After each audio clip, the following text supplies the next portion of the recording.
yourself, cause if not, who's your drop? Dude's got attitude, then like boobs, lose a bra. Write it in italics, in bold, in future rock. Wordburglar, my style's a whole. You gotta do yourself. Well, if not, who's your drop? Dude's got attitudes like boobs, lose a bra. Write it in italics, in bold, future rock. Wordburglar, my style's a whole foofara. Rob talking over the intro. I got a hypothetical situation. A hypothetical situation. Hold on, we gotta get through the intro music. You Why? gotta get through the shh. You gotta go shh. Alright, keep waiting. Keep waiting. Are you gonna introduce the podcast? Oh yeah. Welcome to Keeping Up with the Cardassians. We are a podcast. Are we? That covers Deep Space Nine and pop culture and life and music. Yeah, pop culture is music. Yeah. Anyways, first half of the show. This is Nick. This is Rob. This is Joe. My gosh, this is the worst intro ever if this is your first episode. But anyways, first half of the show, we like to talk about pop culture, what's going on in the news and the world, related to media and anything else. Second half of the show, we review the episodes. Today, we're in Season 6 of Star Trek Deep Space Nine. We have the 141st episode, the 17th episode of the 6th season, Wrongs Darker Than Death or Night. That was a mouthful. I know, right? And Inquisition. Those are the two episodes we have to review today. I'm looking forward to reviewing those ones. Yeah? I really am. I would say I liked one episode and I really liked another one. Yeah, that was me too. And actually, and the more I thought about it last night, the more I actually liked some of the episodes. So anyways, we're going to review those first. But we always like to catch up on what's going on in pop culture, what's going on in the world, what's going on in TV and movies. And it's been a busy week. But Rob also had a hypothetical situation. No, I'm not going to do that. Oh, he's not going to do that on the air right now. Maybe later. Oh. Maybe later. So I have a hypothetical question. Hypothetical. What if Rob asked his question on air? I think it would be bad. I think it would be bad too. I think it would be bad. But good for radio. It would be good for radio. It would be good for radio. Here's the cool thing about our podcast. We've been doing this for a year and a half now, give or take. Yeah. Some of us longer than others. Some of us longer than others. We're not naming names. But it's been pretty cool because every single Saturday and every once in a while a Friday, for the last year and a half, we've been getting together. And we spend a couple hours together. We've become good friends because of it. It's pretty cool. Speak for yourselves. It's pretty cool. Pretty cool. It is. We even had a heart-to-heart before the show. We did have a heart-to-heart. We had a heart-to-heart. It was a powwow. It was a... Yeah. That's inappropriate. You can't say that now. No, it's not pound now. That's what's inappropriate. Pound now? Pound now. No, powwow. Inappropriate. Cancel culture. Done. You're a white man. You cannot use that terminology. Go after yourself. Well, I brought in donuts. I brought in donuts to ease the pain, so that we could all talk a little bit easier. We cried. We cried. You guys cried. I didn't. That's because you're dead inside. This is true. This is very true. This is very true. Doctors are baffled. So this has been a busy week, though. Yes, it has. Especially if you're a Star Trek fan. Especially if you're a Star Trek fan. It's been a very busy week. We had the Picard season finale. We had the premiere of Strange New Worlds. And 2 DS9 episodes. And not for everyone. But I think to kick off the week, Star Trek-wise, the surprise interview with Jonathan Frakes on a little show called Keeping Up with the Cardassians. Yeah, no one saw that coming. I think that set the pace for the Star Trek week that was. I don't want to make assumptions here, but I think this is why they brought him on for season 3 of Picard, because they heard his interview with us. Yeah. And they're like, we got to bring... It was a super quick turnaround. We got to bring Johnny Frakes back. Yeah. We got to bring him back. Jonathan. Or Frakes. We got to bring Frakes back. Or Joe Nathan. Yeah. Oh, yeah. Yeah. His grandma called him Joe Nathan. So, I think that's what did it. So you're welcome, Mr. Frakes. We saved your career. Oh, yeah. His career's doing just fine. Just fine, yeah. Just fine. He's already forgotten about us. Yeah. That was a really fun interview. If you haven't heard it yet, that's last week's episode. Episode 75. First half of our episode, we talked with him. And it kind of came out of nowhere, right? Like in the span of 2 weeks, we went from fast. Yeah. It did.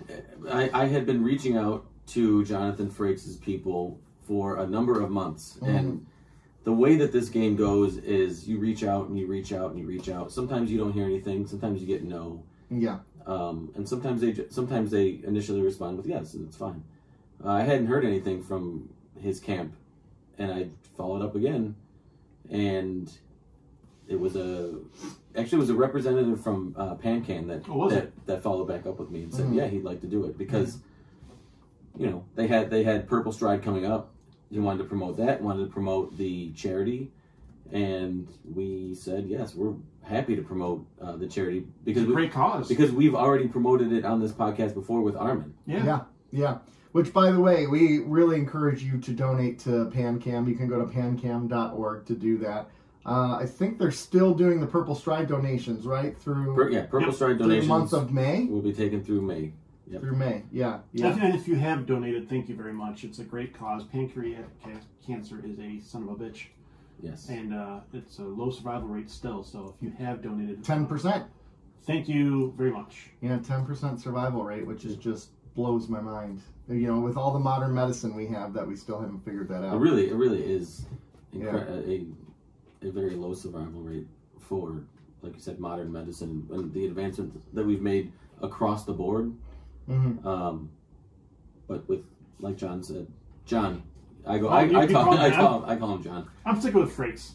Like Jonathan Frakes said, the donations just help research and they help to try to get that survival rate up to 15% or 25% and beyond. Yeah, exactly. So hopefully someday, 50, 60 years from now, we can say that we've figured it out, but not yet. So this reminds me, actually, of a pub theology question that we had the other night. I still want to go. The question was, what is something in life that you wish was free? And some people said joking things, right? Some people said food, right? Which is a good point. And someone said healthcare. And I'm like, oh, gosh. Think about it. If healthcare was free, pancreatic cancer would not probably be a thing anymore. I mean, cancer in general would not be a thing. But I don't know. Maybe not. There's no money in the cure then. Like none. No, I mean, there's still, they would still be paid somehow. I don't know. Yeah. Well, I mean, socialism. No, I'm not getting into that. It's not free, but some of the money's in research. But no one has to worry about going to the doctors and worrying about how it's going to bankrupt them. It's really what I'm getting at. Okay. That's what it needs to be. How about this? In this scenario, which one do you think will lead to better overall health of the populace? Yeah. Free healthcare? Yeah. Or free food? Depends on what food is free. Food in general. If it's not donuts, I want any part of it. No, all food free. I think that would make a big difference because if you grew up living in poverty, you survived off of crappy food, which causes you to be more overweight, which causes issues, health issues later in life. Heart issues. Which you pass on to your family, and it's cyclical in nature. Generational. So I think, healthcare being free, I think is great to treat what you have, but I think to prevent or at least curb it significantly at the root, I think free food would be the better of the two options. Right. Because what does everybody say? That eating healthy is so expensive. Yeah. And eating shitty is incredibly affordable. And easy. And if you remove the affordability, would you rather eat something that's good for you or something that's going to kill you? Something that tastes better. Yeah. Well, but the thing is, you're still going to have people are still going to eat fast food, but the option to buy groceries or to have groceries that don't cost an arm and a leg, especially now, if you've seen the price of literally anything, and it's unbelievable. And if you grow up eating healthier foods, your palate adjusts to them, so they don't taste bad, right? That was part of my problem. I didn't grow up eating healthy foods. It took me a long time to start enjoying vegetables. And even to this day, if I have a choice, I'm not going to eat my veggies. No, sir. I love vegetables. You're a weirdo. Yeah, no one likes vegetables. That's a lie. Everyone says they like them, but they really don't. I don't like all vegetables. Well, I totally love eating carrots. Yeah. I do. Whatever. Not steamed carrots. How was that donut this morning? It was good. I didn't say I don't like donuts. I said I do like. Come on, let's dial it back. Donuts are pretty good. We're not going to talk smack about donuts. So, anyways. not on Nick's podcast. We will not Not talk shit today. about donuts. Not today. Not today. So I was supposed to watch Strange New Worlds, and I didn't get around to it, which makes it difficult for us to converse. But if you had to give the first Guess who did watch Strange New Worlds? Yeah, you did. I thought I brought my Star Trek shirt You out did. today because I watched with the Enterprise on. Yeah, because I watched 3 episodes of Star Trek this week. I know. What would you rate it on a scale of 1 to 10 for episode 1? I don't know. Probably an 8.5. Really, that high? Because you didn't seem that high on it when you came in here. Very good. I thought it was very good. My only concern was personally that I don't have this wealth of Star Trek knowledge to understand. Maybe I missed something that was, maybe an Easter egg or a plot point or something that they put in there for people who've seen significantly more Star Trek than I have. Yeah. But as an episode, as a pilot episode, I thought it was great. I thought it set up what they want to do. I thought it had great characters, great callbacks to characters that I knew their names. I have some issues with that. We'll get to that in a second. But can we just appreciate how good-looking of a man Anson Mount is? He is when he shaves, gorgeous. The beard was... No, man, that worked for him, too. Good for him. It was a bit unkempt. Hey, he was going for the Santa look. I think he was going for the retired Mel Gibson look. And I think he did it better. He's a much better looking Mel Gibson than Mel Gibson. I know Mel Gibson's a good looking dude too. He might be crazy, but he's a good looking dude. But Anson Mount is a great cast for that role. Yes, he is. He's pretty good. He's pretty good. So my issue is with Picard as well. So was Kirk really necessary? Was mentioning the Khan project in... like at the super secret fight. We already knew he was soon. You didn't need to give us that tease. Yeah, it just you're doing characters for no good reason. There's no I think reason that's why to me Kirk. being naive is a good thing because I saw it and I was like, oh, that's cool. Yeah, I know that, and I was like, wait, that's not the right his Kirk. daddy. That's a different Kirk. So That's I his daddy. go to the Google machine and I look it up. I'm like, oh, that's kind of cool, actually. although I figured it was his dad, though, because this does predate when... Because they called him Admiral Kirk? in the first film, yeah. No. In Strange New Worlds. No, I thought he was lieutenant. He I should was- be a lieutenant. Yeah, He lieutenant. would be a lieutenant. No, wait. Are They- you they- talking about James Kirk? No, this is The dad. this is his daddy.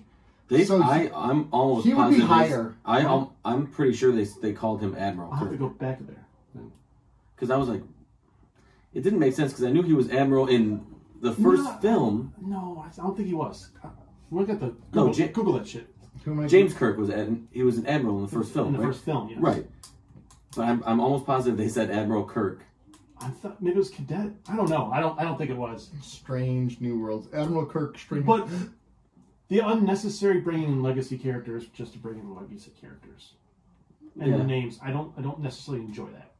Let the show survive on its own. Uhura, sure. But you're But the she's- one who's happy that Picard is bringing back all the original cast for the third season. That's different How? I guess that. because Picard himself is a legacy character. Yeah, I guess that's true. Oh, did you hear about season 3 of who they're not bringing back for season 3?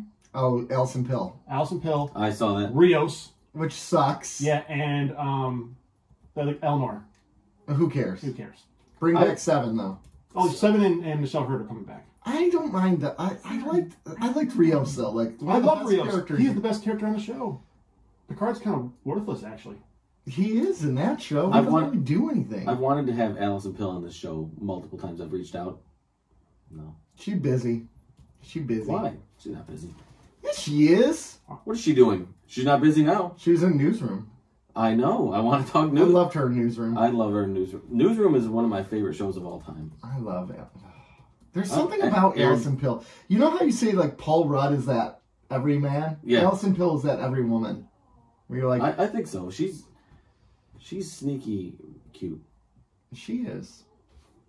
But I loved her in the Newsroom. I did too. Never seen it. You would love it. Mhm. Would you love it? I know he would not love it. I don't think you would love it, No. honestly. Rob doesn't like those kinds of shows. What? Did you like Sports Night? Sports Night was alright. Okay, but Sports Night was. See, okay, so now I know you wouldn't love it because Sports Night to me is More than all right. It's more than all right. And if you were going to love an Aaron Sorkin piece, You have to. it like would be Sportsnet. Sportsnet Yeah. because it speaks more to you.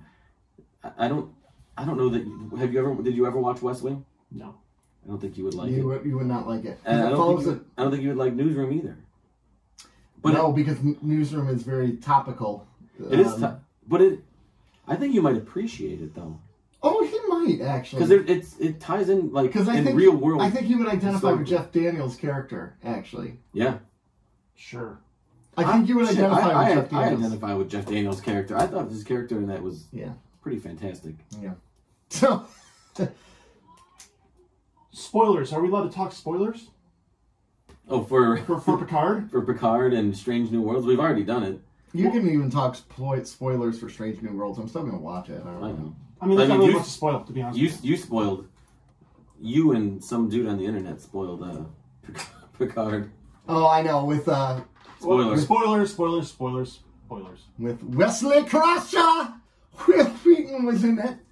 I know you were basically live texting us as I you're was. watching it. I said Wheaton, and then I said lesbian kiss. And I'm like, spoilers, what are we doing? And what else? I tweeted something else. Some Or something some guy tweeted a picture of Will Wheaton as Wesley Crusher in Picard. Yeah. He did a side by side of him in TNG and then Picard. Yeah. And then tweeted something about Will Wheaton being in the show, and he just got destroyed.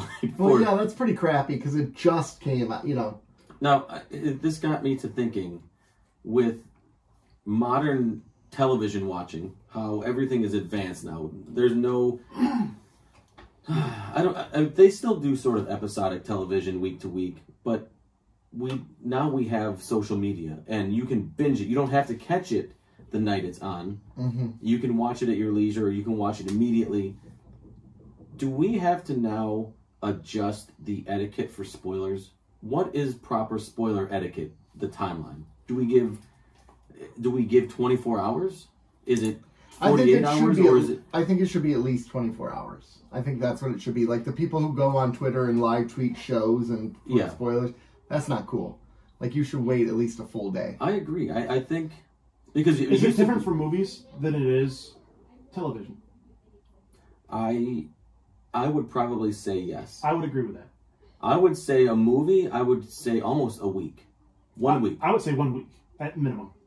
For spoilers. Now, if you want to talk about it or whatever, and spoiler free, that's fine. But I would say give it the release week. Or on a podcast the next day. Hey, but this isn't live. This Yeah, is technically coming out. And we did say spoilers 700 times. Yeah. Yeah. But technically, this will be out days after we record it, so people will have even more time to Until have Nick watched it. spoils Doctor Strange. Correct. Yeah. I'm not going to spoil Doctor Strange. But I would say 24 hours is the minimum. I would say 48 is probably I'd say 48 close. is more fair because, if you look at, what if you couldn't watch Picard and Right. you're trying to put yourself in that bubble Yeah. for all of Thursday and you couldn't get till Saturday Right. when you're off work. Mm-hmm. Yeah. You got to give people some time. Yeah, it used to be almost similar to movies because there was nowhere to the quickest you could do it would be to go to like an online forum, right? Yep. And say, that only goes to the people that are on that forum. And really. you have to be seeking out that information at Right. that point. Whereas other media now, you don't. You can just be scrolling and, Yep. Yeah. So we need to petition Elon Musk to limit spoilers on Twitter for No, don't 48 even days. get me started on Elon Musk. Ooh. No, thank you. That's what Twitter's going to look at now. You have to hashtag a spoiler. If it's hashtag spoiler, it gets thrown in the penalty box for 48 hours. Yeah. That's pretty The awesome. Twitter actually. penalty yeah, box? the Twitter penalty box. That'd be pretty amazing. They should actually have that. That'd be great. And you should be able to go into the Twitter penalty box and scroll and see who's in there currently and how much time they're still serving. Mm-hmm. I like it.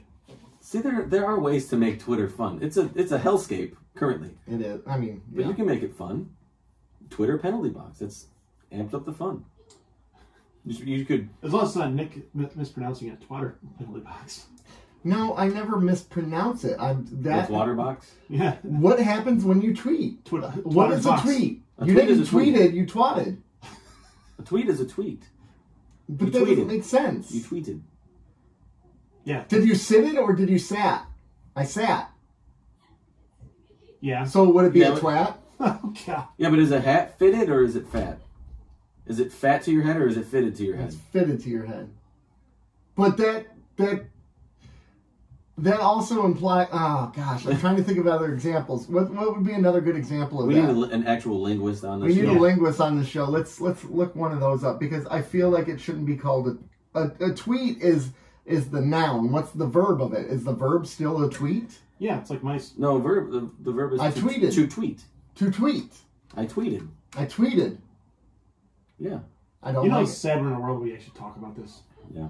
Yeah, like you Googled something. Okay, so before You didn't goggle something. So before Twitter was a thing, Yeah. Actual birds would tweet, right? That's what. That's okay. Okay, you got me. Nice. You got me. They didn't twat. You got me. You got me. I think you got me. Yeah. Yeah, yeah. So, Call back to actual good for you. birds. Yeah. Good for you. I'm so proud of you. I'm So, proud. Doctor Strange, what do you think?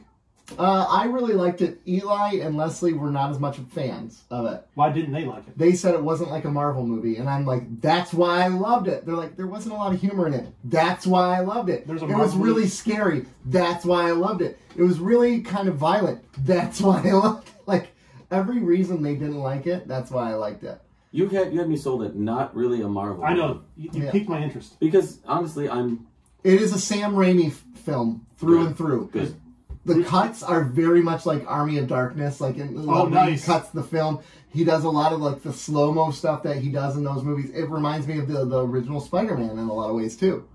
Which was a good film. Which was a good film, yes, exactly. Like, like that scene in Spider-Man 2 with Otto Octavius on the operating room. Yeah. The whole movie is basically like that, like with weird, crazy stuff happening like It's that. weird that Marvel would let them do that. I actually was really surprised with a lot of it. I'm like, there's no way. Like, some of the deaths are really gruesome in this movie. I think it's a smart move on Marvel's part. Maybe even because I think there's a lot of Marvel cookie cutter burnout at this point. Yeah, And See if the they- Thor trailer? yeah.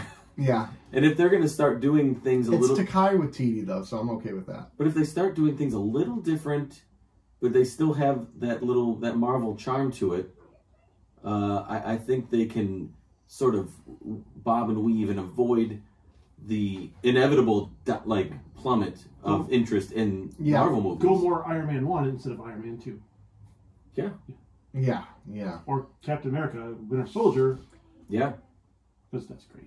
Yeah, you can tell a real story and not have to have it cartoony and suspend reality so much where you're like, it just takes you out of it. Yeah. Important question. And this might be a spoiler. Is Bruce Campbell in it? Yes. That's the most He does important make it. question. And in fact, he is one of the greatest parts of that film. Bruce Campbell's the greatest part of any film he's in. Yes, Yeah. Yeah. It's He's Sam- an American treasure. it's Sam Raimi, of course. Of course, he's gonna Can do I it. give you a spoiler that's not even related to the film itself, but is related to the credits? Yes.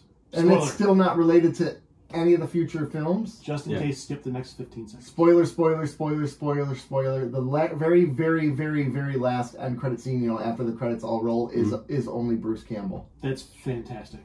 And it's fantastic. Awesome. It's hilarious. Have And you- the audience cracked up. A lot of them groaned, but a lot of them cracked up Yeah. because they know the history there. You had me at Bruce Campbell. Yep. Mhm. It's pretty cool. Okay. It's pretty cool. This is my bonus. Weren't you? Didn't you say you were going today? Or no? Now you're not.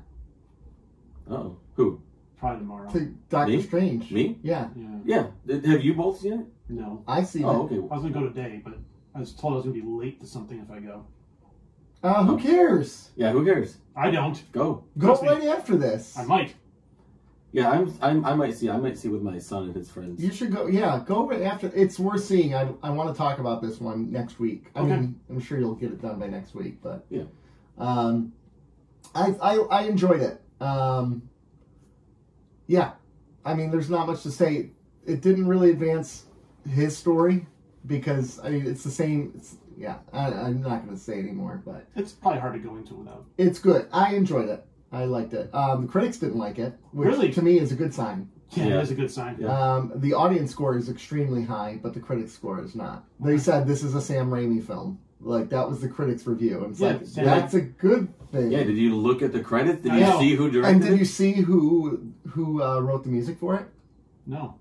Danny Elfman. Did he? Yeah. Sam Raimi and Danny Elfman and Yeah. Bruce Campbell? I mean, And the music, the whole movie, I'm like, man, this movie, like, this music, it sounds so familiar. And at the end, it said, composed by Danny Elfman. I'm like, okay. It's like, he does have that familiar sound. Like, as Oh, soon yeah. as you hear it, it's comforting. You're like, oh, I know what this is. I've Yeah. been here before. Yeah, Even if exactly. it's new, like, material, it does feel like you've been there before. It does. I'm trying to think that he did one movie where it did not sound like Danny Elfman at all. Like, Mission Impossible 1's score did not sound like Sam Raimi or Danny Elfman at all.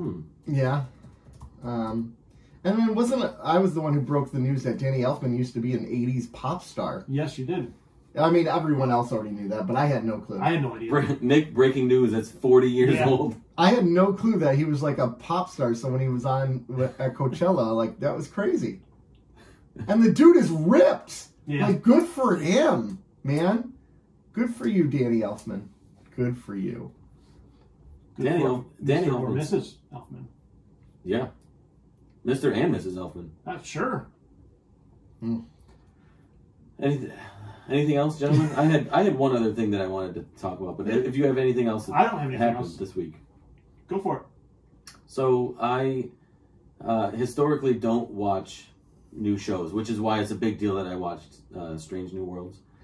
And I started my rewatch of The West Wing, Aaron Sorkin's The West Wing. And it got me to thinking, because we watched DS9 as well, and we've talked about the cast of DS9 as pretty much all equals, right? And with the exception of maybe Avery Brooks. Yeah. Everybody else is pretty much an equal, and it's an ensemble type cast. Okay. What are some of the greatest ensemble casts of all time? Because The West Wing to me is up there. It's a fantastic ensemble cast. Are we sticking with TV? Yes, for the purposes of this discussion. Golden Girls. Yeah, That's a great cast. that's a great cast. Now it's only 4 because I wouldn't consider Seinfeld an ensemble cast. Okay, so MASH. MASH. MASH is a good one. Yep. The Office. ER. Oh, The Office. Is a good one. ER is a great one because there were so many characters that came into and out of that show as it flowed. Yeah. I mean, there were some pretty high profile. George Clooney was. I mean, Yeah, for the first 4 years. I thought Night Court, now that I'm thinking about it, has a great ensemble because they all had their highs and Yeah. lows. I mean, probably not the best, but it's a good Yeah. one. Game of Thrones, you could say, had a great ensemble cast, which they really did. okay, The end of it sucked. Band of Brothers. I mean, but that's more of a miniseries. yeah. Oh man, Gosh, there's so many good ones. I still stick with. I bet you Cheers. people are Best. shouting these like Yeah. right now. Hey, Another- another up on the gram. And Another Aaron Sorkin on one Twitter. is The Newsroom. I thought The Newsroom had a Newsroom. great cast. Oh my gosh, yes. You know, and Jeff Daniels is the star of that. But beyond, Jeff Daniels was essentially the Avery Brooks of that show. I mean, you had Jane Fonda, Sam Waterston, yeah, Alison Pill. I can't remember some of the other ones, but yeah. Olivia Munn. Yes, Olivia Munn was as Sloane. Yep. Mad Men, great ensemble. Great ensemble cast. There's another show you might not have heard of. It's called Battlestar Galactica. Yeah, I've never heard of that. It has an incredible ensemble cast. Really? It really does. In fact, I just looked up best ensemble cast of all times. They have Mad Men as number 1. Number 2 is Arrested Development. Oh yes. Number 3 is Battlestar Galactica. 4 Sports Night. Sports Night's another. 5 looks. Aaron Sorkin was great at assembling a very full cast. I don't know what 5 is. It doesn't give the. I can't recognize these people. What's that? The OC? It might have been the No. OC. I don't No, know. It might have been. Modern Family. Okay, yeah, that's a solid one. Yeah, because all of them had their own. Taxi. Taxi was great. West Wing is 8. Mm-hmm. 9 is Shield. Homer pick here. Scrubs. I can was see it. thinking Scrubs. Oh, Lost. Lost. Oh, that was the one. That was my number 1. Lost? Yes. Oh, that's why I wanted. That's another reason I brought this up because, in watching, I was watching something else. I was watching X-Men the animated series with my Great my show. daughter. Excellent show, and she's into it now. Anyway, in the previews, the commercials in the beginning of the DVD, they show the Lost on DVD. Oh my gosh! Yeah. And she was like, "What is this show?" And I'm like, "Oh, it's Lost." So we've started watching Lost with my kids now. Have you already prepared way her over their head, man? My middle son is like way into it. Have you prepared her for the disappointment of She the isn't end? watching it, no. Okay. But I didn't hate the end. Peyton is watching it, but I think to me that's the greatest ensemble cast of all time. Because West Wing is better than that cast. No, it's not. It's on a scale. Think of the scale and all the characters they had to write and their backstories and their. I'm sorry, Joe. You're wrong. I'm sorry. I think they dwindled it down as. Oh, because they kept killing people. Yeah, but I don't know. To me, Lost was. How do you have that many people? You have stories, backstories. You have history for them. You're writing episodes for these characters. I mean, you have Jack and Locke are essentially your main. Yeah. Your light and dark, right? Mm-hmm. And you have Ben Linus, who was a surprise character. He was only supposed to be a one-off, and he absolutely nailed that role. Right. But yeah, I would say Lost is probably my one, and West Wing is probably my number two. Linus played a guy on Persons of Interest. And Yes. he's really good in that too. He's a great actor. Yeah. Now, if you want a movie that has one of the greatest ensembles of all time, The original series. Boogie Nights. You know who's in that? Oh, yeah. Mark Wahlberg, Burt Reynolds, Julianne Moore, William H. Macy, Philip Seymour Hoffman, Heather Graham, Don Cheadle, Louise Guzman, John C. Reilly, Austin Powers movies. Thomas Jane, Alfred Molina. Yeah. Like, that is a great cast. That's a great movie. It is a great movie. It's a sad movie, actually. Avengers Endgame. Just kidding. I'm just... I'm out. We didn't say Breaking Bad. Is that an ensemble cast though? It is. Eh. To me, it's Walt and Jesse, and then everybody else is kind of B characters. I guess that's true. Yeah, ensemble. They're all A characters essentially, right? So yeah, they're not all A, but there might be like one or two characters that are main, but everybody else gets a little bit of a larger role in. What is large? Is it more than 4 minutes, but less than 6 minutes of screen time? No, that's a fairly below average role. I'd say more than. I would assume that's very large. 4 to 6 minutes of screen time. I'd say probably 6.5, 7 minutes of screen time. Oh, well, that's disappointing. Is more than the average character. Well, I'm going to have to readjust my expectations for what a major character is. Yes, you will. All right, should we move on to the second half of the show here? Let's do it. You know what I'm going to do? I'm going to go on to Spreaker after this, and I'll make sure this is where a commercial break happens. That's one feedback we have been getting, is that our commercial breaks pop in randomly. It's no different than YouTube, though, when you watch YouTube. Oh, is it? They pop in randomly on YouTube. Yeah, they do. Yeah. But I don't know about YouTube, but with Spreaker, we do have a little more control. We're figuring out how that works. How much control we actually do have.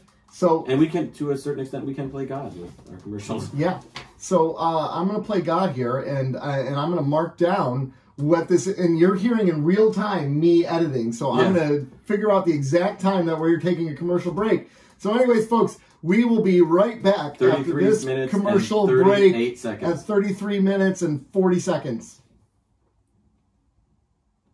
Wow, I'm so glad we heard those advertisements. I really hope there isn't one there. I really, really, really hope. For the purposes of comedy, yes. I do too. I so am praying for this. I'm really going to have to make sure I do that after today. I have time later today because I have nothing going on in my schedule later in the night. Yes, you do. I'm adamant about it. Yes, you do. So I'll make sure that happens. I'll get on editing that. So anyways, we got 2 episodes of Star Trek Deep Space Nine we're going to review today, and we're going to start with Wrongs Darker Than Death or Night. Basically, it's Kira's mother's 60th birthday. Kira's mother is dead. And Kira, her mother died in like a camp, essentially. Gul Dukat calls her and says, guess what? She didn't die there. She was my lover. And Kira's like, no way. No way. So she takes the Orb of Time, travels back in time, sees her mom. Turns out her mom, Gul Dukat took on these women as like lovers. Comfort women. And her mom was one of the moms. And she was trying to tell her mom, no, you shouldn't be doing this. But she's like, you know what? By doing this, I'm making sure my kids have food and my husband is taken care of. And that's more important. So the episode ends with Kira saying, I always thought collaborators are the worst. Now it turns out my mom's a collaborator. What am I supposed to do with that? End of the episode. Moral conundrum. No clean cut editing. No clean cut. You know what? So, man, she's way too hard on her mom on this episode. You think so? Because Gul Dukat is... Because Gul Dukat's way too hard on Mom? Yeah. I think Gul Dukat was... He was way hard on her mom. Can we talk about how Gul Dukat wants the mom and the daughter? Yeah, he's watched a lot of porn. And now this makes sense. But doesn't it now make sense why he wants Kira so bad? Yeah. Because he loved the mom. He wants to bats the cycle. Yeah, he does. But like now when he looks at Kira, he sees the mother. You know who's next? The O'Brien kid. Oh, watch out. Watch out, Molly. Yeah. Oh, dear. No, not Molly. The other one. The new one. Soshi? The baby. Yeah, is it Soshi? Yoshi. Yoshi. Okay. Because Kira carried it. Oh, well done. Well played. So, anyways, she didn't have a choice. Like, they took her. I know, they acted like, she was like, yeah, I guess so. Yeah, I'm in on this, right? Like, what is she supposed to do? If she fights it, she dies. She was given a choice in the way she could have joined the Resistance.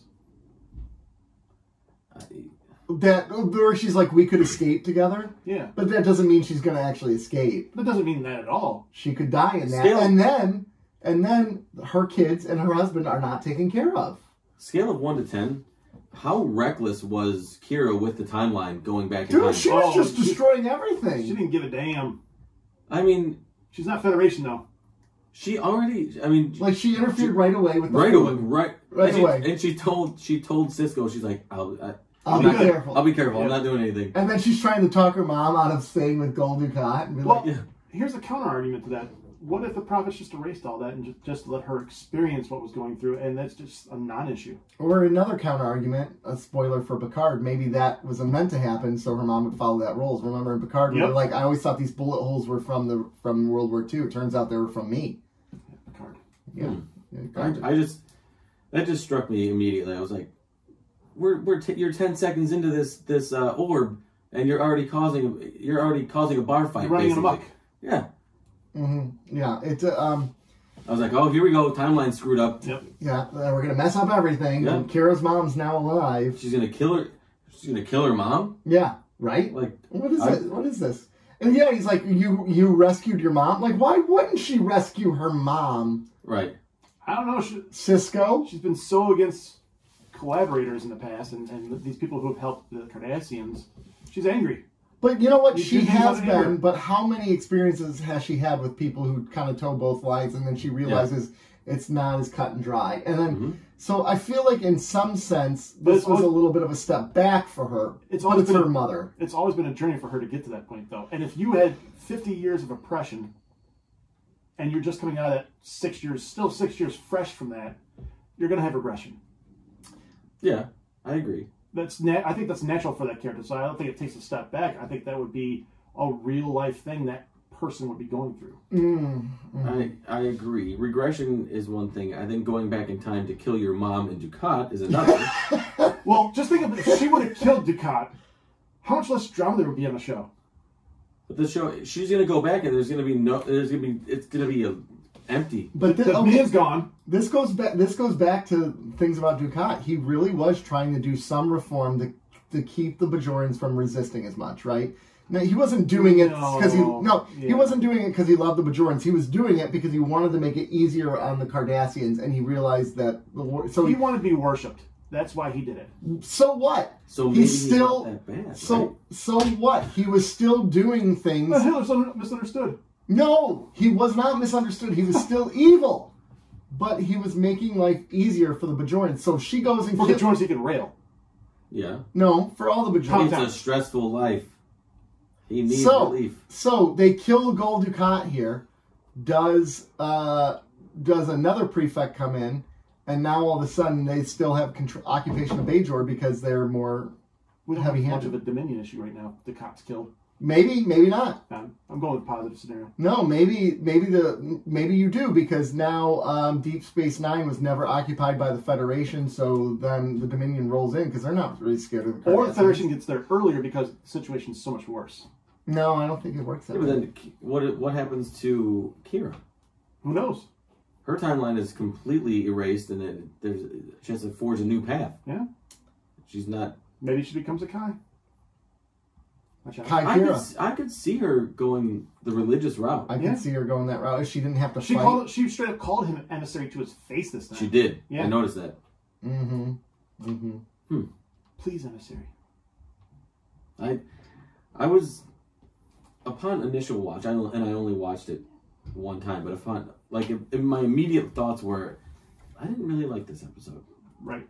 But then I was thinking about it, and it grew on me. I'm like, I actually did like this episode. I did like I enjoyed this episode, and I was just trying to figure out where I recognized her mother from, Leslie Hope. She was in 24. She was Jack Bauer's wife in the first season. Oh. Another great ensemble show. Yes. Yeah. Chloe, Edgar. You had, I can't remember the names of the characters now, but they had some good characters in that one. Never watched it. I loved 24. Initially, it got pretty old pretty quick. And when it initially did the whole 24-hour, like each episode was 1 hour, that was pretty cool. And then they started stretching it, and it was not as good. So, anyways. This episode, I thought it was really fascinating because it asked some really good questions. Like, what is the mom supposed to do? Right. Yeah. I mean, now here's what she could have, she could have killed Dukat on her own because now she has special access to him. And I guess it does kind of stink that her mom's living this nice, comfy life while her kids and her husband are barely surviving. But it just showed that Kira wasn't honest about what her intentions going into the orb, right? Or maybe her intentions were initially because initially honest. she just Put her emotion she just over wanted to- to confirm she wanted confirmation on whether or not Dukat was lying or telling the truth. Yeah. But since she got in there, and like Nick said, the emotions took over, and her rationality kind of went out the window. Because we've established she's emotional and reacts with those emotions. wow, sexist. Just because she's a woman does not make her emotional. You're the one bringing that up. Yeah, you are. It's just funny to hear a guy be like, well, we all know she's emotional. It sounds like a sexist comment. But I was about Kira is a very emotional But what I was about to say is... So Cisco. That's what I was about to say is all of these characters at one point or another sort of reflect their leadership. Mm-hmm. Yeah. They all make emotional decisions. I mean, he made an emotional decision. He should have said no to letting him go. But yeah, he should have. He's done it. Dax has done it. Kira's done it. O'Brien hasn't because he's a... No, O'Brien didn't have O'Brien has. Emotional decisions? Yes. Name one. Just a few episodes ago. Yeah. Scoreboard, bitch. Yeah, because he got emotionally involved in sort of Kobe connecting and too soon, man. Connecting and sort of growing a relationship with this person he wasn't supposed to, right? Yeah. And so he's done that. I think Bashir may have he's played it pretty straight, but he also, and we'll see in the next episode, does get emotional. Yeah. Odo has. So they've all sort of reflected their leadership. That's a good point. One thing I wrote down about this episode: where's Odo been? Like this entire season, he hasn't been around. Yeah, like season of Odo was season 4, right? Can we also talk about Garrick? Where is Garrick? I don't know, man. He ain't needed right now, bro. But we've gone way too many episodes. He's coming back. Hasn't it been like the entire season? Yeah, and into last season. I think next week you get Garrick. Yeah, I think there is a Garrick episode. In Inquisition, a lot of Garrick. Yeah, in Inquisition, he should have been in there. Yeah, well, I was like, once I realized Inquisition was a Bashir episode, I'm like, okay, maybe we're gonna get. You had your Garrick boner? Well, yeah, it was like a 3/5. You know, I'm ready. I'm a Gomer. You know, I'm ready to go. I'm getting geared up for Garrick time. Yeah, and then it was just left with blue balls. Garrick blue balls. So other things about this episode that I really enjoyed was her appealing to the emissary and not her captain. And she flat out calls him emissary, please. Like, that's the first time I've ever really heard her. Did we say that word? Mm-hmm. Okay. Did you? Yeah, thanks for listening to the podcast. Yeah, appreciate it. I was here. I didn't hear that. We know. Yeah, we know. We could tell. Was this during the emotional argument? No, before. No, it was before. What? Why don't you rewind about 2 minutes and 48 seconds? Frickin'.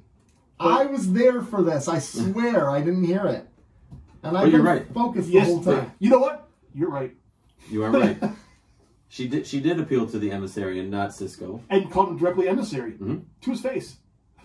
For the first time. I hate you guys. I hate you guys so much. I hate you guys so much. I hate you. You know, what if the listener was zoned out when you had said that? Then I repeated it, and they're like, yeah, they did. So at least the listener was, and not the participant. I was not zoned out, though. I don't know what happened. So I missed that. You're like the Cisco of this podcast. Yeah, So it's got casting. So when you zone out, the listeners zone out, and when Cisco makes emotional decisions that are in the gray area, so do his subordinates. So there's subordinates. Maybe that's true. Yeah, who knows? Who knows? Is anybody else surfing the World Wide Web when you listen I to have the notes from You know, when we're at meetings, episode. at work, we have to close our laptops. Do you really? He said, I want to lift the curtain a little bit. He Let said, me I have out. notes for the episode. He was on Wikipedia. Yeah. That's not notes. Yeah, exactly. Yeah, that's true. He's not taking his own notes. He was stuck on mommy daughter porn. Do you like? Okay, we're going back to this episode. Do you like how at the end what changed her heart was her seeing her mother watch the video of the husband, or does that be like? No, it's the husband. I think it's 100%. I thought it was the husband as well. Okay. Because her dad was essentially saying thank you. Thank you for sacrificing yourself. We're back for us. home, and the situation's a lot better for us. And then he realized the dad had lied to her whole life too. And she realized her dad knew what was going on too. Yeah, he was part of it. Yeah, that she was taking it hard. But he was protecting her. Yeah. Yeah. Yeah, she saved the lives of the kid. I mean, and that's really interesting because Kira holds so much bitterness and anger towards her mother. Her mother sacrificed herself for her kids. There's a part, so I think what Kira's main issue was, there's a part of her mom, that enjoyed it. Yes. I think that's what initially, that really hurts Kira in this episode is her, she has regret. Yeah, when she sees her husband, she's sad. But there's also a part of her that enjoys it. What are you supposed to do, though? Like, if you're stuck in that life, you have to try to find a way. It's a lose-lose scenario. But then again, within 5 weeks, she was fully into it. Yeah. Like, it did not take her long to move on. No, she was basically Mrs. Ducat at that point. I know. And can we go back to Ducat calling her on the birthday, being like, by the way, I boned your mom. Yeah. Peace. I've been sitting on this for a while, just like your mom's been sitting on me. Yeah. Oh, is that lilacs in the? Is that? I mean, and this is full evil Ducat now, right? Where he's just completely lost it, so he doesn't care. Like Cisco opened my eyes. Yeah. So let me tell you, he's like her mom opened her. Oh, he's like he's almost like he's like Severus Snape if he had tried to get with Harry. Hello, Harry. You know, Harry Potter. Every time Kira and Ducat interact now, Ducat should just go, "Your mom." Yeah. Yeah. Well played. Your mom would have done it. Yeah. Yeah, every single time. Oh gosh. So I enjoyed that episode. I thought it was really good. I liked the scene when she's ultimately saved her mom, Ducat. You could basically see her go, "God damn it! All right, Ducat, get out of here. There's a bomb." But she didn't have to save Ducat. She didn't have to save Ducat. She didn't. But I think. Do you think she made that? Was that a timeline decision? No, I think that was. My mom's happy. No, so the subconscious kicking in, saying I have to save Ducat in order to save my mom as well, more than the bomb. Right, because they're going to go after yeah. her. Yeah, because then her mom goes back. Because her mom could have been incorporated into the attack block. I also here was the part I really enjoyed, the fact where she was telling Kira was telling her mom, like, by the way, he set up that whole scene where he rescued you from the Cardassian. She's like, I know. Like, woman, come on, man. Like, Ducat is a slime ball, man. Yeah, but like, dude, it works for him. It works He's for him, and the women are okay. I mean, they're not okay with it. Come on. What choice do they have? Right. That's the same thing in our world. Like, it's the same thing kind of with this Me Too movement when a lot of people are blaming these actresses for sleeping with these producers, and they're like, well, they had a choice to make. They wanted their career to advance. They had to play the game, and it doesn't make it any less wrong what happened to them. In this case, it's not necessarily a career, but your life.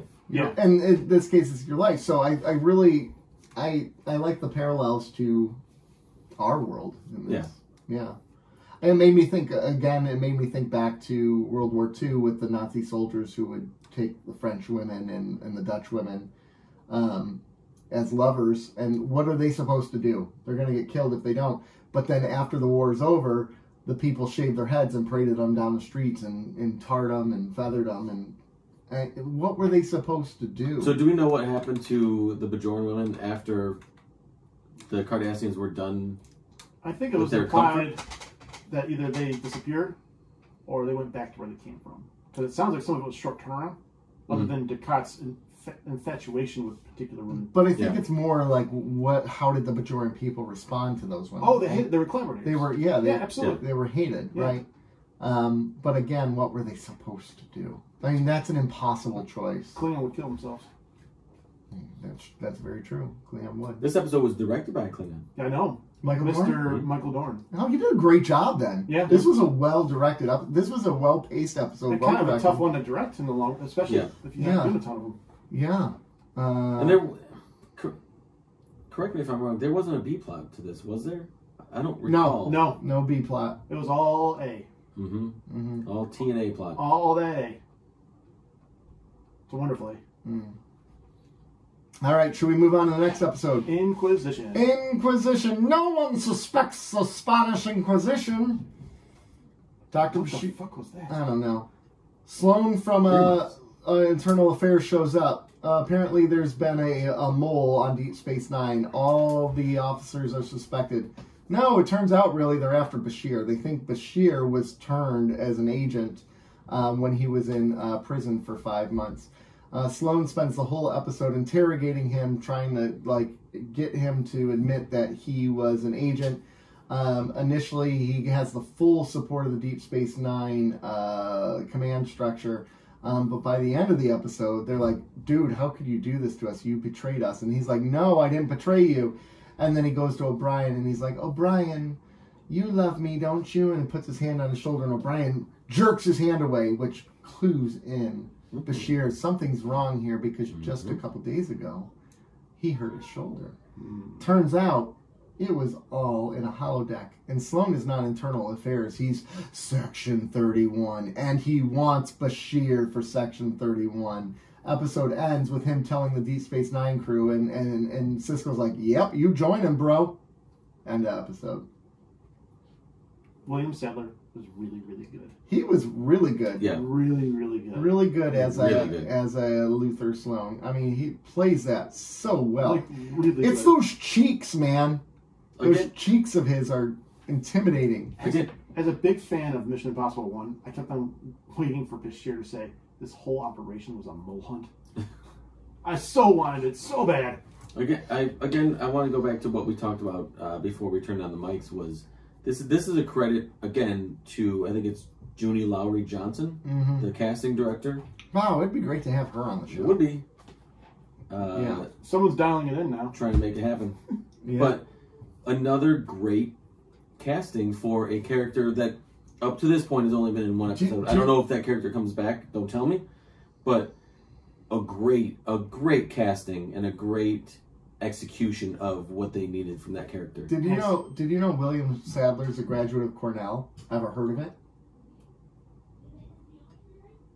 Cornell, ever heard of it? Office reference. No, I know. I've heard. Andy? Yeah. Cornell. Ever heard of it? Yeah. He is actually a graduate of Cornell. Yale? Oh, the actor is? Yeah. He has an MFA from Cornell. Motherfucking associate's degree. So I really liked how they paced this episode. I like the little nuggets they put in there for Bashir to realize something was off in his room, right? When he dropped the pencil underneath. But I also like how they knocked on the door right when he was underneath, so it almost looked like he was trying to hide something or remove something. Yep. I like that little bit. This was a well-done episode. And like the bear, the bear is a nice reference to the past when he stole it back from Lita. Yep. Right? That was... And the call-out to the runabout being in orbit when they all escaped. Yeah. That seems absurd. Why would they leave that in orbit? And that was absurd. But it was fun to wait for the writers to call themselves out. Yeah. I will admit they actually sort of kind of got me with this episode. That you thought he could have been a double agent? Really? When he was like when he's like you don't know it. Well, when he beamed up to Wayun, when Wayun beamed him back, I was like, wait a second, maybe. And Deep Space Nine would be a show to do that. See, even when I watched this the first time, I never thought that because they already planted him with a shapeshifter, so I didn't think they'd do it twice. Yeah, but what a good way to when they did it with the when they planted with the shapeshifter, was that before or after he outed himself as genetically enhanced? Before. So this is all post his genetic enhancement being known knowledge now. So I was like, okay, well, they're obviously trying to get him, and with that knowledge being out in the open, I thought the Dominion could use it against him, and they did have me for a minute. But then once they were both trying to convince him, I'm like, why would they both want him to be? That doesn't make sense. Right. Well, and part of my thing with this was the way Sloane's interrogation techniques went from one extreme to the other. You know, he started off very cordial, and he was still cordial at first, until he's like, I think you're a spy, but you don't realize it. And Bashir's like, there's no way. And then he gets aggressive towards him. It's like, dude, if you think he's a spy and doesn't realize it, there's no point in getting aggressive towards him. Yeah. Just figure out how he is this, like, there's got to be a test you can do or something. Now, it seems like ultimately it was more Sloane at that point already realized he wasn't a spy, but he was trying to, like, see if he had the right mindset for Section 31. But it was just interesting the way his interrogation techniques work. It could be he was trying to keep him off balance, too. And a lot of the techniques, trying to get him emotional. Yes. A lot of the techniques, like you said, were sort of erratic and didn't make sense at times.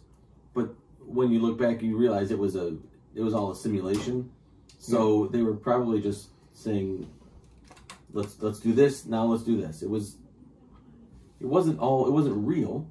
So it was all a holosuite. Right. Which makes that all the more interesting because that means Sloane could overhear the conversation between Bashir and Sisko in the prison cell. Yeah. Right? Like any personal conversation Bashir had, he was there for that. Right. You know, when O'Brien, calls him, and so, like right away he's got to know, pretty early in the process he's got to know that Bashir is innocent. I would think.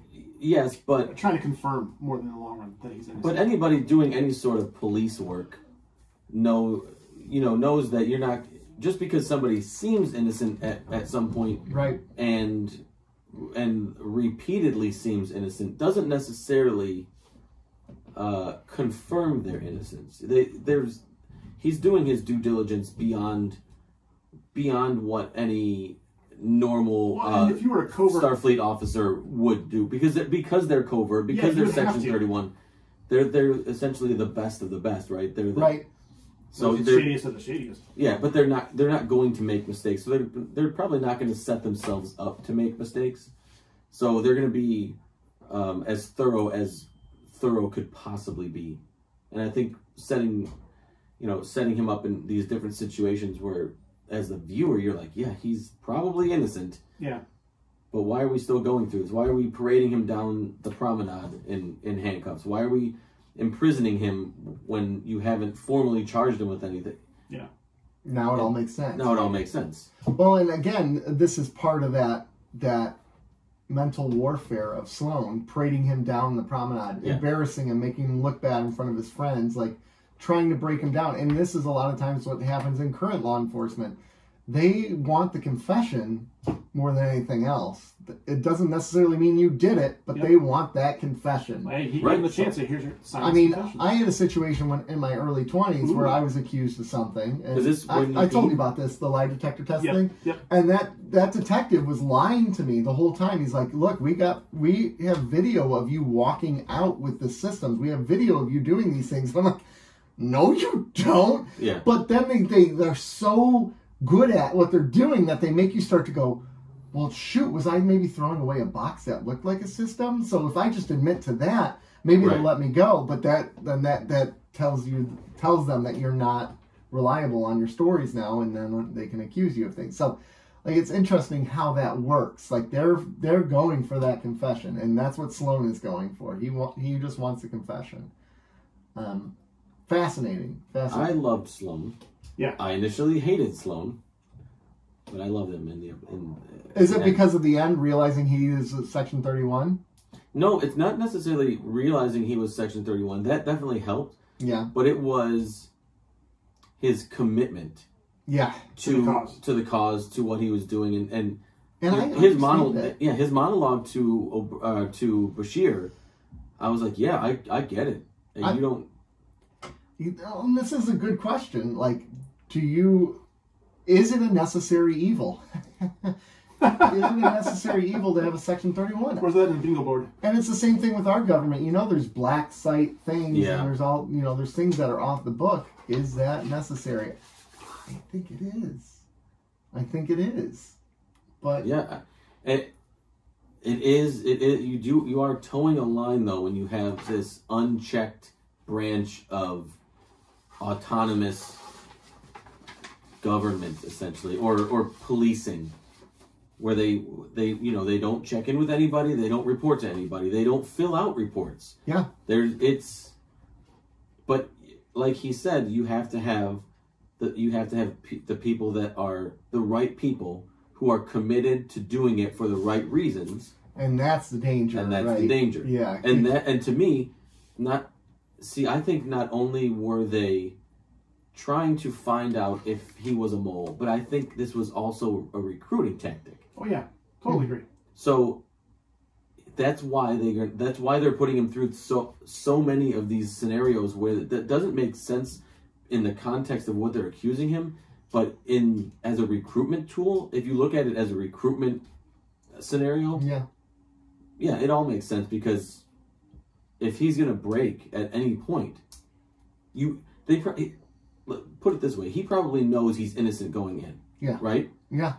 I mean, Section 31 doesn't seem like a group where they're going to go through this much trouble, not having already known 90-some% of the truth, right? Right. So this is more of a recruiting expedition than it is a truth gathering. Yeah. And if he breaks, they know he's not for it. Yeah. Because they already know he's innocent. But if he doesn't, that's the way I thought about it. Which he didn't break, and he was put through so much in this episode, and that now he knows. I think Bashir might be the guy, one of ours. Yeah. Now going full Star Trek nerd for a second, Yeah. This Section 31 is probably the one thing of everything that people bitch about, which goes against Gene Roddenberry's vision, is probably number one on the list. Yeah. Of all time? Of all time. Of all Trek? Because this defeats the whole point of what the Federation represents. It's supposed to be, in Roddenberry's vision of the future, it was a utopia. Mm-hmm. Humans weren't liars. Humans didn't disagree. Like when we get around to Next Generation at some point, the humans on the cast didn't argue. They don't fight. Boring. Yeah. Must have been one boring shit. Yeah. But I think this is number one on the list because it shows a shady side to the Federation that Roddenberry didn't think should exist in the future. That actually created greater, a lot of the later series embrace this component. The movies embrace this component. Into Darkness embrace this component. Section 31? Section 31, but yeah. No credit to you. No credit to DS9. Is this the first mention of Section 31? Yes. The second season of Discovery was Section 31. Yeah. The whole second season of Discovery was Section 31. Ooh, fun. No, it was not good. It was not good. Why? I kind of loved this. No. The way they handled it was not good. Okay. They rated, I don't know if they wrote Into it. Darkness did okay with how they handled it. Because no one really... Again, this goes back to what you were saying. If you have the right people with the right ideals and the commitment to really, truly living in the values of the Federation, it's okay. Now, in Star Trek Into Darkness, the guy who was all about Section 31 he was about starting a war. He wanted to start a war. No, you got to bring Sloan back. He was RoboCop in all fairness. Peter Weller. Yeah. Well, RoboCop didn't want to start a war. He wanted to prevent war. Your move, creep. Dead or alive, you are coming with me. Ooh. Best part of RoboCop was when, in the beginning, when he shoots the guy in the nuts through the woman's dress. Yep. Oh, the classics. I remember that as a kid, and I'm like, oh, is that what I thought it was? It was. Yeah. I'd buy that for $1. I'd buy that for $1. I would not want to get shot in the dick. No. Can you fly, Bobby? Oh, I love that. That's what a great... I use that line all the time. RoboCop's a great movie. RoboCop 1 is a fantastic... it's a fantastic Did you watch the movies that made us about RoboCop? Mm-hmm. That one's a good one. So, yeah. So, I did really like this episode. Madam, you have suffered an emotional shock. I will notify the Rape Crisis Center. That would be terrifying. I know. A robot just blankly... I'm sorry. That's a good movie. I almost got raped, but this robot shot the guy in the dick through my dress. So I feel good about my life. So we're good. We're good. Sorry, I got off topic. She's gonna need therapy regardless for the rest of her life. Yes. I didn't mean to cut you off. Did you want to finish your thought, or should we move on to rating? No, I'm good. I think my main thing was this episode did kind of dupe me. No. Yes, it duped me in two ways. One, like I said, there was a point where I thought Bashir, they could have played that part of it up where he was guilty. Yeah. And not know it. But then once I realized it, I liked that I came to the realization that this was more a recruitment strategy than it was. It changed. It changes the feel of it. Did, but I appreciated the efforts that they went through. And I ended up really, really liking Sloan. Well.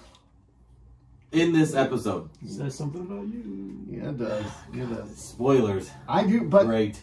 But going back, I think That's two strikes on me now. I got Ducat and apparently Sloan. Yeah. I understand a place like Section 31 existing. I understand how it should exist. But there's got to be a check and balance, which defeats the whole point of it, because the whole point is they're not supposed to have checks and balances. Yeah, they so don't, they don't how technically how do you keep those controlled, right? Like, let's say in our government right now, do you think there's probably organizations like that, and our president probably doesn't even know about it? There's a joke in there. Oh my god. Yeah. Because he has dementia. I said there's just a joke in there. Well, I don't know that. I didn't say that. I just think he is. I mean, he is pretty aloof. I don't know about dementia, but he is kind of just a... Our last couple presidents have been aloof. Yeah. In fact, 75% of our last presidents have been aloof. Yeah. You said our last couple. Yeah. Are you tossing Obama This one and the one before. Oh, so he's literally going two. He's literally saying... Oh.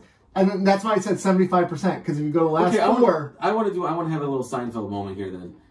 When you say our last couple... Yep, I'm with you. So to me, I know now. You throw out it's not little the two. current. That's why I added a little bit of backtracking there, and I added the current one. That's why I said 3/4 of our life. Yeah.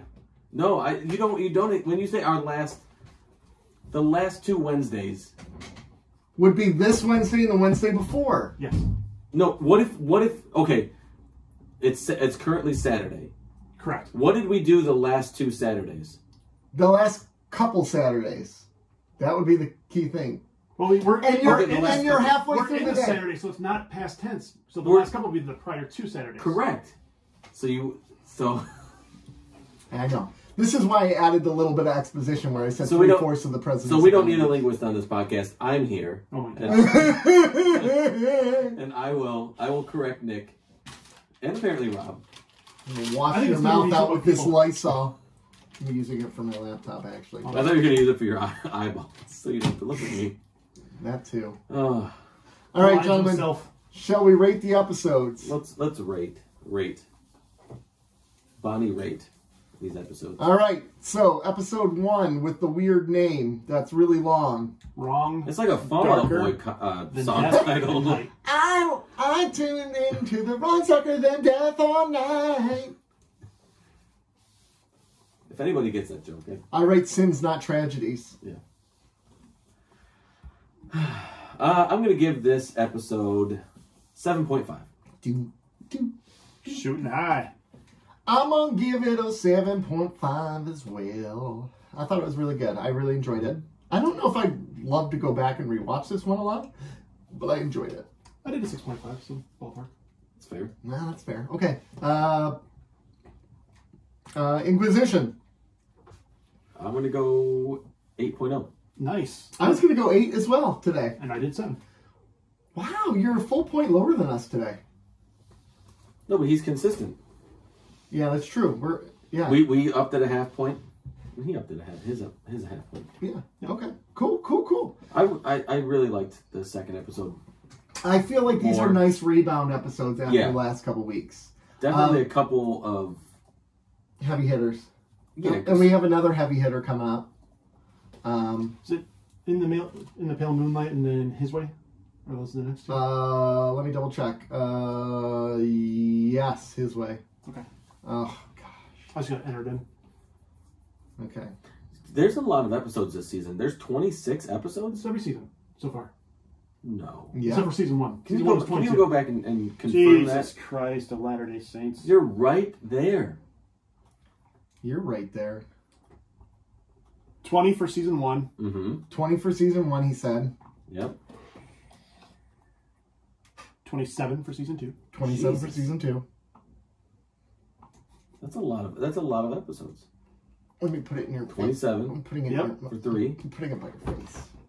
Jesus Christ. Hit me in the face with it, Nick. You're going to leave a mushroom print on my face.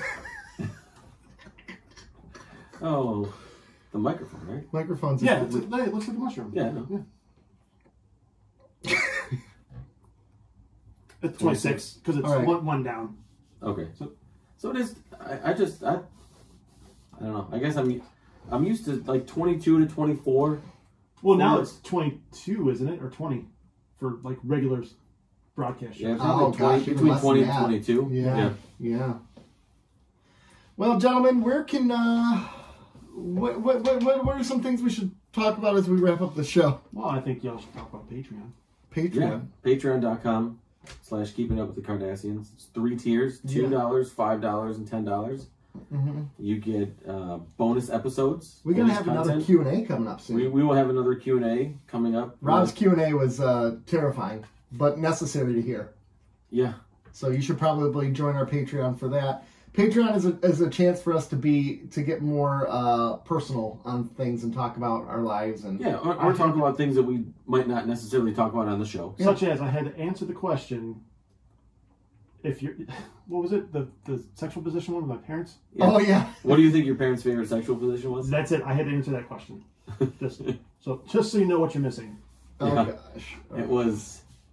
There's more questions like that. Yes, there is. Because Nick pulled up the raunchiest get to know you. I did not mean to. It just happened. Nick and I were looking up questions. What should we ask Rob for his Q&A? Nick pulls up raunchyquestions.cum. I did not do that. I did not do that. People are right now going on their web browser, raunchyquestions.cum.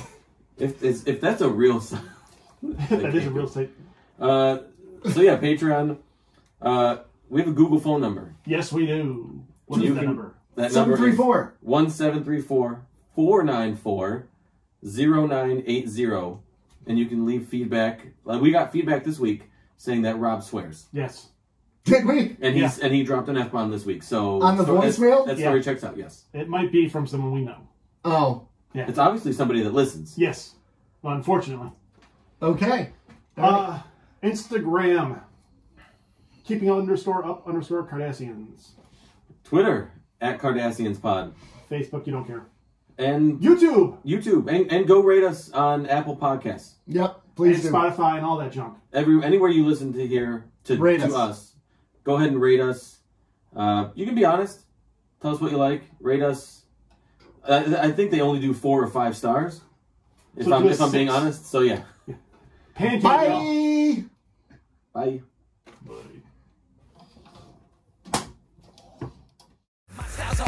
This is the recipe for mentally messing with many enemies. You better be ready to be disheveled by the reverie. Eventually, spend your penny sensibly and send for me. Like 10th century centuries on a mezzanine. Your friends agree I'm friendly and tend to be plentifully equipped with modern day amenities. In any event, 70 centipedes couldn't mess with me. Got it hot locked like a Venice Beach penitentiary. Never went with a girl named Genevieve, but if your name's Genevieve and you're hot, yo, message me. Now stop, dip, dob. Real rappers are broke working odd jobs, and you're too cheap to buy their CD. You come to the shows and try to fly in for free, then hate all night with your screw face on, cause you're scared to have fun with a new face on. You gotta do yourself, cause if not, who's your drive? Dude's got attitude, then like boobs, lose a bra. Write it in italics, in bold